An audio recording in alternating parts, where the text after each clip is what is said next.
Welcome to Entrepreneurial Finance. I'm Professor Larry Louie, and I'm very much looking forward to meeting you when we go through this class. This happens to be one of my favorite topics, so I hope I transmit that to you to make it your favorite topic. Startups, how hard can it be? This is a photo of me back in 1965 in Chinatown in San Francisco, where we would sell confetti to revelers, where they walk down the street and say, Happy New Year. That's what it was. You could see we had very expensive products, either 5 cents or 25 cents a bag. And what happened? Well, I raised capital, wasn't too difficult, from mom. We were profitable that first day. Actually, it was only for one day. The partners all got along. That's my younger sister, Pam, and my cousin, Ronnie. And customers were all happy. I think they were happy before they got to us, but they certainly were happier after they got to us. And we had cash flow that we shared amongst all partners. So the question again, how hard can it be? Well, it turns out it can be very hard, as my later experiences would indicate, but it was also very fun. And I hope that you, as you look at startups, understand those both sides. It's fun, but there's a little hard work and a little bit of angst along the way. Our course objectives are, first, looking at our outcomes would be to understand the venture-specific financing concepts and tools, such as term sheets, cap tables, liquidation proceeds upon an exit, and then understand the subtleties of financing and growing a company, the alignment of interest necessary using warrants and options, non-financial factors in selecting outside capital and bankers, and the legal considerations for entity type and the preferred stock rights. Our topics will include an intro to entrepreneurial finance and the essential legal concepts, financial analysis and projections, valuation and capitalization tables, venture capital, term sheets and distribution of proceeds, securities, anti-dilution, and the use of safe agreements, other financing alternatives, and financing social ventures, and exits, harvesting via an IPO or M&A or financial distress. We will use this as our roadmap during the course. We call the stairway to heaven. Heaven is in air quotes because it's not always heaven when you get to the end, but more on that when we go through the course. And these are typical maximum dollars raised at different stages of funding, from self-funding in the beginning using your Visa card for, let's say, $10,000. Of course, everyone's Visa limit may be different. The next stage might include friends and family, and that would be, say, $100,000 range. Angels, which could be in the $1 million range. Venture capital, which would be toward the $10 million range. And then the exits, as mentioned, which is through the public markets by way of an IPO or an acquisition by way of a merger or acquisition. I know business generally, so how hard can venture finance be? You might be saying this to yourself. Well, I'll give you a few examples just to wet your whistle. First, in general or corporate finance, we learn about preferred stock. It's very different when we use preferred stock in ventures. We learned about capital asset pricing model and beta. Well, we'll talk about how applicable that is in venture financing. We use the weighted average cost of capital and determining the cost of debt. Isn't it the same for all companies, including private companies? Then there's the security market, where we can go for equity or debt originations, and valuation with no revenues or cash flow. That's a challenge. We always assume there's at least cash flow. And then organizational forms that are other than corporations.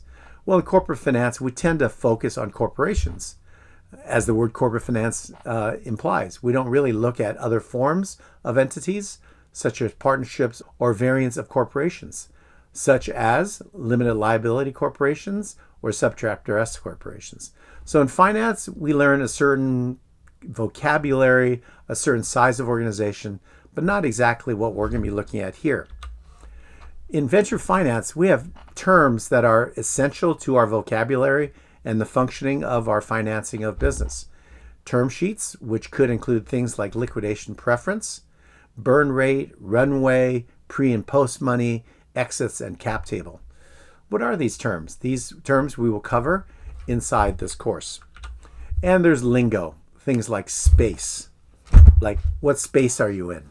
We're not talking about outer space or space like rental space. So what is space to a venture? There's IP, there's a value proposition, the golden rule, cram downs, down rounds. So there's a whole set of language that we use in venture speak that is different from normal corporate speak, if you will. Our learning journey is we use a flipped classroom, which essentially means you do the reading and the watching of lectures before class. And that allows us to do some wonderful things when we're actually together. Before class, and for this course, is 2 to 3 hours per class. And since our classes meet fairly frequently, that means you're going to be moving pretty quickly during this course.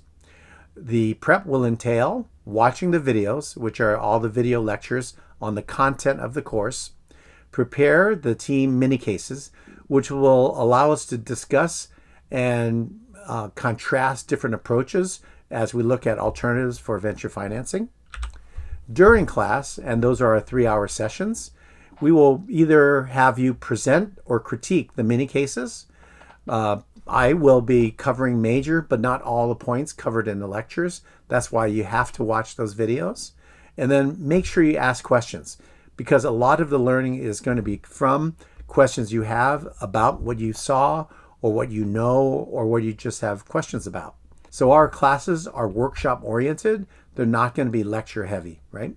A little bit just to hit the main points and emphasize those, but generally we want it to feel like a discussion so that you can learn. The third stop is after class. About 1 hour, allocate, and there's a quiz on every single class. So you finish class number 1. That evening, you are to complete a quiz. And they're all objective questions, and there's about, I'd say, on average, 20 questions related to that day's materials. After that, we do it all over again. So you get ready for the next class. In our example here, session number 2, watch the videos, do the mini cases. During class, you're engaged. After class, take a quiz. And we repeat that 7 times, and we're done, right? So we rinse and repeat 7 times for this particular course. A strong suggestion is start the videos now before we kind of get into a bunch of sprints, which feels like how the pace of the course will be. Get ahead. Look at the videos for more than just session number 1. They're all going to be posted all the way through for all the 7 sessions. You can watch as many as you'd like. I would suggest that you do 1 week's worth of videos so that you don't feel pressure of watching videos as we're going through class by class. So what is your goal? Is it to learn or to pass? Both are legitimate objectives, but let's take them in turn. Let's say you want to learn. Okay, so here's a suggestion. Watch the videos before class, and that allows you to have an exposure, to think about it, to jot down questions. Next is work with your team on the mini cases, because you may be chosen at random to present or critique the mini case. List the questions that you have to ask in class. And that could be on the topic that we just covered or anything else that you may be wondering about. And then complete the quizzes if necessary. Try by yourself and then discuss with your teammates if you'd like to make sure you understand the concept in the quizzes. And it's what we call formative learning. So the quizzes are intended to help review some of the main topics covered in that day's material, but also for you to learn. So if you learn by reviewing your notes, fantastic. If you learn by discussing it with your teammates and you really get how it works, I'm happy with that too, right? So that's the nature and spirit of the quizzes. Let's say you want to just pass. I'm ending my studies at Hult and I just want to make it through to graduation. Okay, fine. You could skip or watch the videos haphazardly. I don't recommend this because, like I said, you won't be being exposed to all the topics in the videos in our classes. You could let your teammates do the work and essentially be a free rider. I don't recommend that because you're not going to make your teammates very happy with you and you're not getting engaged in the questions and situations that are posed in many cases. And you might just sit and passively listen and learn by osmosis. Essentially from an area of low concentration, your brain, and you get from an area of high concentration, the class itself. So you might be able to pass and if you take this latter approach, but I would strongly urge you and encourage you to let's learn together. The assessments in this class. This is not a simple class. I would not say it's treacherous class, but it's fairly technical. A lot of new terms, some legal, some financial. So I would treat this with the amount of respect necessary for this topic. First are the mini cases. These are meant to kind of tease your brain on the topic of the day. And we're going to be doing team presentations and critiques. That is going to be done in every class. I will randomly select one team in class to present and another team to critique that particular presentation on the mini case. And that's worth 30% of the total grade. I consider that pretty simple, 30%. First, it's all known to you. The mini cases are all posted, and it's a team exercise, so you could work together. And furthermore, it's all about the discussion in class. So I would say it's not hard to do well in the cases, of course, if you prepare. Next are 30% on these little quizzes that hit every single day. And this is due at the evening of every class, just to make sure you understand the day's topic. That is also to have recency of what you just heard to what you learn and can show in a quiz. But also, if you don't understand it, then when we get together for the next class, you can raise that question and we can discuss it further. Again, in a spirit of learning. I suggest you try by yourself first, just to see what you know, don't know. Don't hit submit yet. And then discuss with teammates if necessary, and then hit submit. Then discuss with teammates, and then when you're done, then hit submit. Again, this is really for learning, so this would maximize that you're learning from that day's topic. And there's a 40% summative assessment, which is due the weekend after classes end. It will be timed at 3 hours, and it'll be an individual assessment, not team exercise. There will be Excel portions of it to show calculations and used for short answers. The preparation before our first class. Review the My Courses page, which shows the announcements, the syllabus, assignments, and modules. Pretty standard stuff. You've seen this throughout your studies at home. Then do the prep work itself. Watch the videos, and for the first class, it's about 1 hour, not too much. But if you can watch more of the videos to get a head start on the subsequent class material, more power to you, because the class moves quickly and allows you some breathing time between videos and the class. Prepare the mini cases for class number 1. It's about an hour also, and teams will be assigned 1 week prior to the first class, just to make sure we're close to the final enrollment people and that we won't have a lot of shuffling of classes after day 1. And complete the Mentimeter survey in the module section. It'll take you a couple minutes.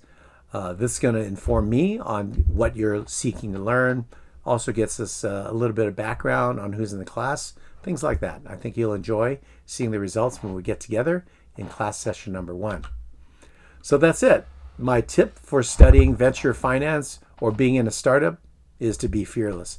Don't be like Kevin on the left side from Home Alone.